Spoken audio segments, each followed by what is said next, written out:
Episode को start करने से पहले अगर तुम लोगों ने इसका लास्ट का एपिसोड नहीं देखा है तो उसके लिंक डिस्क्रिप्शन में डाल दूंगा। उस एपिसोड को चेक कर लेना, उसके बाद ही आगे की स्टोरी देखना, तभी तुम लोगों को समझ में आएगी। खैर हम लोग स्टोरी के अंदर आगे बढ़ते हैं। पोप एक्ले कह रही होती है कि हाल ही में हो रहे मिस्टीरियस असैसिनेट की जो घटना है, सभी लोग इस चीज से तो अवेयर ही होंगे और इसके परिणाम स्वरूप होली किंगडम है उसके ऊपर सारे जो पड़ोसी राज्य है वो शक कर रहे हैं, वो शक के घेरे के अंदर है और काफी सारे जो राज्य है उन लोगों ने काफी आगे बढ़कर हमारी टेंपल के साथ हुए कॉन्ट्रैक्ट को तोड़ने की बात कही है। तो इसलिए हम सारे लोग यहाँ पर डिसाइड करेंगे कि जो हमारा नेक्स्ट मूव है वो आखिर होने क्या वाला है। और जो मिस्टीरियस अटैकर है उन लोगों के पास जो ऑब्जेक्ट है वो डेकन से जुड़े हुए मिले हैं, जिसकी वजह से जो लोग है वो हमारे ऊपर शक कर रहे हैं। यहाँ पर क्लियरली दिखाई दे रहा है कोई होली किंगडम को अपनी ढाल के रूप में यूज कर रहा है। सारे लोग काफी सरप्राइज हो जाते हैं और कह रहे होते हैं कि आखिर इस तरह की जो चीज है वो कर कौन रहा है। जिसके बाद रे कह रहा होता है ये प्रॉक्सिया है, प्रॉक्सिया ये सब कुछ कर रहा है। सारे लोग सरप्राइज हो जाते हैं और क्या होता है सेंट रे।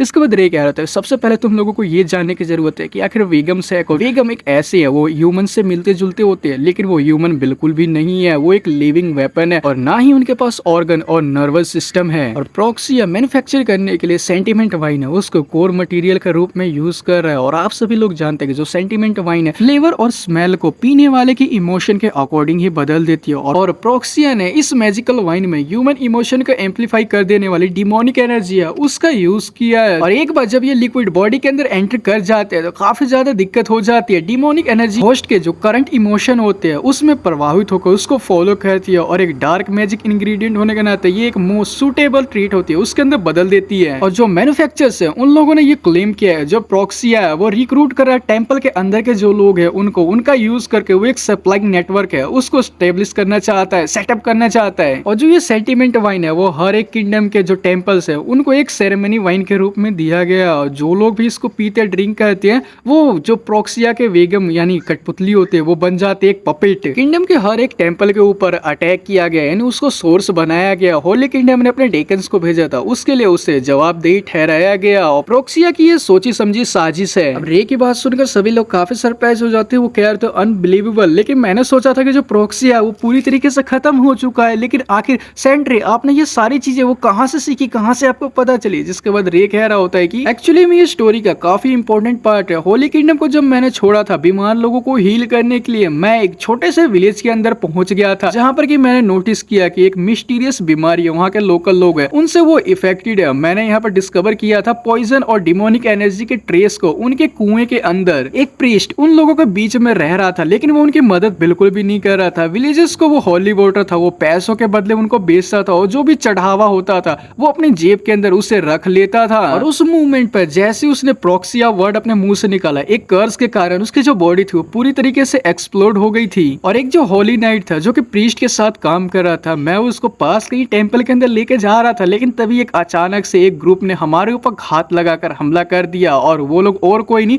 बल्कि वेगम्स थे और ये रहा उसका आउटर सेल। सामने एक पर्सन होता है जो कि कह रहा होता है पोप एक्ले आखिर आप क्या प्रस्ताव रखते हैं। जिसके बाद पोप एक्ले कह रही होती है एक holy war, Holi kingdom declare कर रहा है एक होली वॉर को इमीडिएटली, ताकि जो छुपी हुई सच्चाई है उसको बाहर लाया जा सके। अब जो सामने वाला पर्सन होता है वो कह रहा होता है मैंने कभी भी इमेजिन नहीं किया था कि हमें दोबारा प्रॉक्सिया के साथ लड़ना पड़ेगा। सामने जो लड़की होती है कह रही थी यो हाइनेस होली वॉर डिक्लेयर करने से सब कुछ सॉल्व बिल्कुल भी नहीं हो जाएगा। होली किंगडम की जो रेपुटेशन है वो ऑलरेडी खराब हो चुकी है। हमारी जो मिलिट्री की फोर्स है वो वापस से रेनफोर्स है सेंट रे के वापस आ जाने के बाद से, लेकिन जो रियल चैलेंज है वो ये है डिप्लोमेटिक सपोर्ट है उसको जीतना। सामने वाला पर्सन कहता है मैं इस चीज से एग्री करता हूँ, प्रॉक्सिया वो हर जगह फैला हुआ है, हम लोगों को अपने पड़ोसी राज्य उनके साथ कॉर्पोरेट करके प्रॉक्सिया को जड़ से उखाड़ना होगा। तभी सेंट एरिस होती है वो वहां पर आ जाती है और कहती है कि ये सारी चीजें आप मेरे ऊपर छोड़ सकते हो, मैं पर्सनली किंगडम के रॉयल प्लेस और टेंपल है वहां पर जाकर अपना प्रस्ताव है वो रखूंगी। वो सभी लोग कहते हैं कि सेंट एरिस है वो सारे डिप्लोमेटिक मैटर्स है उनको संभाल लेगी। अब ये मीटिंग यही खत्म होती है जिसके बाद देखते हैं कि वो बाहर निकल जाती है। देखती जो एरिस जा रही होती है तभी उसको पीछे से रे आवाज देता है और कह रहा होता है एरिस तुम्हारी हेल्प के लिए थैंक यू। जिसके बाद एरिस कह रही होती है कि तुम मेरे को थैंक यू क्यों बोल रहे हो, मैं तो सिंपली अपनी ड्यूटी कर रही थी। जिसके बाद रे कहता है कि ठीक है सेफ ट्रेवल करना। जिसके बाद थैंक्स कहती है जिसके बाद वहां से चली जाती है। तभी रे कहता है कि मैंने यहाँ पर एक मैसेंजर है उसको सेंस किया है, क्या ये रेड सोल तुम हो। जिसके बाद देखती है रेड सोल वहां पर आती है कहती है कि मेरे को माफ कर देना कि मैंने आपको ग्रीट करने में काफी देरी लगाई लेकिन आप वापस आ गए, काफी ज्यादा अच्छा लगा आपको देखकर। रे कह रहा था तुम लोगों को भी देखकर काफी ज्यादा अच्छा लगा मुझे, तुम यहाँ पर पूरी मीटिंग के टाइम पे थी तो मैं तुम्हारे ऊपर ट्रस्ट कर सकता हूँ कि आखिर यहाँ पर क्या हो रहा है। जल्दी से जो 3 ग्रेट फैमिलीज है उनको समन करो, उन सभी के लिए मेरे पास एक टास्क है। जिसके बाद वो कहती है यस माय लॉर्ड। यहाँ से जो सीन होता है वो शिफ्ट होता है, यहाँ पर जो वेगम्स के लोग होते हैं उनको दिखाया जाता है जो कि और भी यहाँ पर वेगम्स होती है वो बनाई जा रही होती है।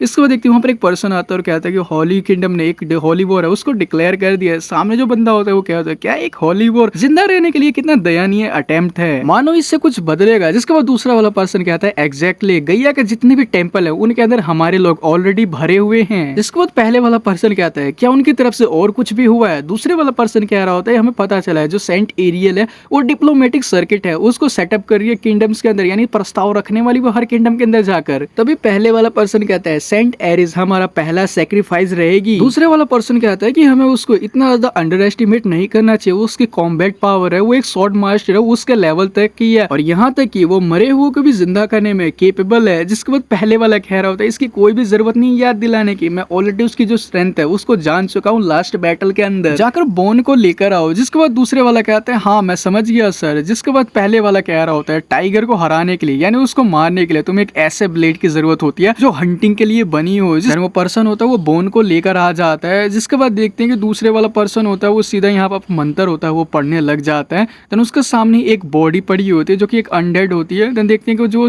बोन होता है वो यहाँ पर अपने मैजिकल पावर से उसकी चेस्ट के अंदर लगा देता है। जिसके बाद कह रहा होता है ये देखो ये है एक डीमन की बॉडी है। देन देखती है कि वो यहाँ पर जिंदा हो जाती है। यहाँ से सीन शिफ्ट हो जाता है, रे की तरफ का सीन दिखाया जाता है। रे क्या होता है ओ मैं देख सकता हूँ तुम सारे लोग यहीं पर। इसके बाद यूकली वुड कह रही होती है थैंक यू सर हमें यहाँ पर समन करने के लिए। जेक कह रहा होता है कि मैं आपका काफी लंबे समय से इंतजार कर रहा था। रे कहता है कि ओ तुम लोगों से दोबारा मिलकर मेरे को भी काफी अच्छा लगा और आप सभी लोग ये जानते होंगे कि मैंने ये जो मीटिंग है वो क्यों बुलाई है। हॉली किंगडम ने यहाँ पर हाल ही में जो हॉली वॉर है उसको डिक्लेयर किया है प्रॉक्सिया के अगेंस्ट और आप सभी लोगों के लिए मेरे पास एक टास्क है। इसके बाद जे कह रहा होता है कि आप बस बताइए और समझिए मेरे लॉर्ड की ये कंप्लीट हो गया। जिसके बाद यूकली वुड कह रही होती है कि हाँ आपका जो भी कमांड होगा हम उसको अच्छी तरीके से यानी परफेक्शन के साथ करेंगे। ये कहता है तो ठीक है हम यूकली वुड से शुरुआत करते हैं। यूकली वुड तुम्हारी फैमिली के जो इंटेलिजेंसी नेटवर्क है उनकी जरूरत पड़ेगी ताकि वो प्रॉक्सी है उसके ऊपर मॉनिटर करते रहे और मेरे को रियल टाइम की अपडेट्स हैं वो हर एक्टिविटी की मिलती रहनी चाहिए और ये बात का ध्यान रखना कि एक छोटी सी छोटी डिटेल है वो भी मिस ना हो सके। जिसके बाद यूकली वुड कहती है कि मैं समझ गई। और बाकी जो 7 मैसेंजर्स होते हैं रे उनसे कह रहा होता है कि जितने भी प्रॉक्सिया के एजेंट हॉली किंगडम के अंदर घुसे हुए उन सभी लोगों को ढूंढो और उन्हें बाहर निकालो और जेक तुम मेरे साथ चलोगे। जिसके बाद जेक कह रहा होता है क्या सच में मेरे लॉर्ड आपके साथ मैं चलूंगा। जिसके बाद रे कह रहा होता है कि कुछ भी डेफिनेट बिल्कुल भी नहीं है लेकिन जो एविडेंस है वो स्ट्रेट पॉइंट कर रही है, तो अगर वो सच में वहां पर वेगम्स है उनको बना रही है तो हमें वहां पर खुद सर जाकर उन सारी चीजों को जड़ से उखाड़ देना होगा। जिसके बाद सीन शिफ्ट हो जाता है। रे और जेक को देखते हैं जो कि उसी जगह पर आ चुके होते हैं। हम लोग देखते हैं वहां पर एक अंडरग्राउंड बेसमेंट होता है। इसके बाद रे कह रहा होता है देख कर लगता है कि हम लोग राइट प्लेस है वहां पर आए हुए हैं। जेक कह रहा होता है मेरे लॉर्ड पीछे हट जाइए मैं आगे की तरफ जाता हूँ। जिसके बाद रे कह रहा होता है कि 1 मिनट रुको। देखते हैं कि वो जो डोर होता है उसके अंदर से कुछ चमकती हुई चीज दिखाई देती है। तभी रे कह रहा होता है कि जेक जल्दी से पीछे हट जाओ। देखते हैं कि वहां पर एक कुत्ता होता है यानी जंगली वुल्फ बीस्ट टाइप में कुछ अटैक करता है। रे उसको अपने मैजिक से मार देता है। इसके बाद जेक कह रहा होता है क्या ये एक मॉन्स्टर था। जिसके बाद रे कह रहा होता है कि नहीं मेरे को ऐसा नहीं लगता, ये दिखने में तो एक मामूली आवारा डॉग है वो दिखाई दे रहा है लेकिन इसके अंदर जो फिजिकल स्ट्रेंथ है वो एक वेगम जैसी ही है, यानी कि मेरे को बिलीव है कि ये यहाँ पर डिमोनिक बीस्ट है। इसको कहना काफी ज्यादा अच्छा रहेगा। मैं देखते हैं वहाँ पर और नॉर्मल से बीस्ट आ चुके होते हैं। इसके बाद रे कह रहा होता है यहाँ पर जो बीस्ट है वो इकट्ठा हो रही है, क्या ये बीस्ट की टोरोटरी है। जिसके बाद कहता है कि मेरे लॉर्ड मेरे को नहीं लगता कि हम सिर्फ बीस्ट है उनसे डील करने वाले, आप उधर की तरफ देखिए। हम लोग देखते हैं वहाँ पर और काफी सारे यहाँ पर मॉन्स्टर्स होते हैं, शायद ये सब हाइनाज होते हैं, मॉन्स्टर कहना गलत होगा। जिसके बाद जेक और कह रहा होता है ये लोग अननेचुरल तरीके हैं उनसे मूव कर रहे हैं, यानी कि इनको लगता है कि किसी ने मोहित कर रखा है यानी पोजेस कर रखा है। अब ये सुनने के बाद जो रे होता है वो सोच रहा था क्या मोहित कर रखा है, अब ये मेरे को बिल्कुल भी मत कहना। तभी जो जेक होता है वो रे से कह रहा होता है मेरे लॉर्ड मैं इन्हें संभालता हूँ। जिसके बाद रे कह रहा होता है जेक 1 मिनट रुक जाओ, वो देखो ये लोग जो जंगली डॉग है उसको खा रहे हैं। जिसके बाद जेक कह रहा होता है कि मेरे को ऐसा लग रहा है कि जो डिमोनिक बीस्ट है अट्रैक्ट कर रहे हैं अपनी तरफ। जिसके बाद देखते हैं कि वो बाकी जो बीस्ट होते हैं वो भी यहाँ पर डिमोनिक बीस्ट होते हैं, उनके अंदर बदल चुके होते हैं। जो रे होता है वो सोच रहा होता है कि ये लोग यहाँ पर उसको कंज्यूम करने के बाद उससे ही जो डिमोनिक बीस्ट है उसमें यहाँ पर बदल चुकी है और मैं यहाँ पर सेंस कर सकता हूँ एक ओवरवेलिंग डिमोनिक एनर्जी है वो अंदर से आ रही है। अगर हमने अच्छी तरीके से एक्ट नहीं किया यानी तुरंत एक्ट नहीं किया तो यहाँ पर सैकड़ों बीस्ट होंगे डिमोनिक बीस्ट, वो यहाँ पर बन जाएंगे। देन तभी वहाँ पर एक नकाब पोस्ट बंदा आ जाता है जो कि कह रहा था वेल क्या सरप्राइज, आखिर तुमने इस जगह को कैसे ढूंढा, लगता है कि यहाँ पर अनइनवाइटेड गेस्ट है वो यहाँ पर आ चुके हैं। जिसके बाद रे उस पर्सन से कह रहा था आखिर तुम हो कौन। जिसके बाद सामने वाला पर्सन कहता है इस पॉइंट पर आने के बाद क्या ये सच में मैटर करता है। यार वो नकाब पोस्ट पर्सन होता है वो सारे डिमोनिक बीस्ट को कंट्रोल कर रहा होता है। जिसके बाद देखते हैं कि रे सोच रहा होता है क्या ये एक मॉन्स्टर टीमर है। जिसके बाद जेक कह रहा होता है मेरे लॉर्ड मैं इसे अकेला ही संभाल लूंगा। जिसके बाद रे कह रहा होता है ऑलराइट जेक, ये जो जगह है वो मैं तुम्हारे हाथों में छोड़कर जा रहा हूँ, जिसके बाद जेक कह रहा होता है कि मैं जल्दी आपके पास आ जाऊंगा। इसे ठिकाने लगाने के बाद नकाबपोश पर्सन कहता है कि लगता है कि तुम अपने आप पर काफी ज्यादा विश्वास कर रहे हो। जिसके बाद जेक कह रहा होता है कि मैं ओनली यहाँ पर इस चीज पर रिग्रेट करता हूँ कि अपनी जो स्किल है वो अपने लॉर्ड है उनको मैं नहीं दिखा पाऊंगा। इसके बाद यहाँ से सीन शिफ्ट होता है, कैरेज को दिखाया जाता है जिसके अंदर की जो एरिस होती है वो बैठी हुई होती है और वो प्रियो किंगडम होते हैं वहां पर विजिट करने के लिए गई होती है। कैरेज का जो ड्राइवर होता है वो कह रहा होता है कि सेंट एरिस, हम लोग प्रियो किंगडम है वहां पर पहुंच चुके हैं। जिसके बाद देखते हैं कि एरिस कैरेज से बाहर निकलती है और इसी के साथ ये वाला एपिसोड यहीं पे एंड हो जाता है। आई होप तुम लोगों को एक्सप्लेनेशन काफी ज्यादा अच्छी लगी होगी। अच्छी लगी तो चैनल को सब्सक्राइब कर देना, वीडियो को लाइक कर देना। मैं मिलता हूं नेक्स्ट एपिसोड में, तब तक के लिए बाय बाय।